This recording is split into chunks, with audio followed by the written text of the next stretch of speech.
What's going on, folks? This is Coach Marcus, Pro Fan Talk, and that's about it on that subject.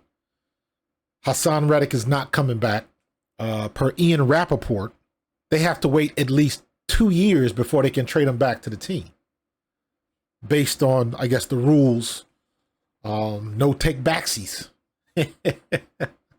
So if you look at, this is Ian Rappaport, about 6 hours ago, the Jets situation with Haason Reddick still has no resolution, and some wondered if the New York Jets could trade him back to the Eagles.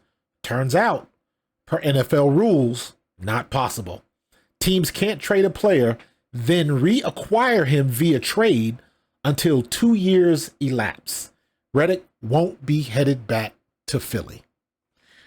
Well, there you have it. That's pretty much the long and short of it. So we are stuck with what we are stuck with. Bryce Huff has to put on his big boy pants and figure out how to get a pass rush, set the edge. All of the stuff that we paid him $51 million to do. He did it in New York. He can do it in Philly, but they got to figure out what this formula is to get the most out of him. There's no sense in just being pissed off about it. Clearly, the kid has some talent. Why they can't get it out of him here, I don't know. If you good up there, you should be good down here. But we always know that's not always the way it pans out. You get somebody. I always remember when we signed years ago when we signed Nnamdi Asomugha. Asomugha was doing great things out in Oakland. Then he came to Philadelphia and didn't do none of that. Some people say it was the wrong system.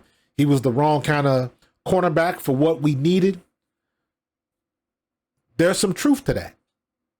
You got to get the right player to fit in the right system, or they are going to struggle. They got to do, they're not using them for what their best qualities are.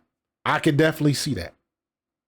But based on the tape that I've seen on Bryce Huff and everything that I've watched him do, I have not watched the Tampa Bay game yet.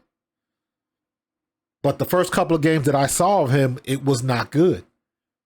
And I'm not talking about just not getting sacks, not getting pressure.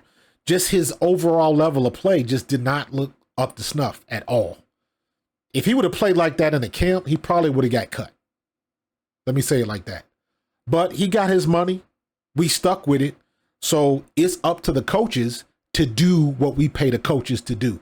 You got somebody that clearly has got some talent. So it's up to the coaches to figure out how the hell to get that talent out of him and put it on display on the field every Sunday. So now it falls on the coaches. We stuck with it. This is why we pay them coaches the big bucks. Cliff Hunt and anybody, all them assistant coaches, this is why we hired y'all.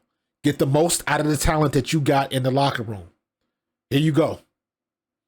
Earn your money.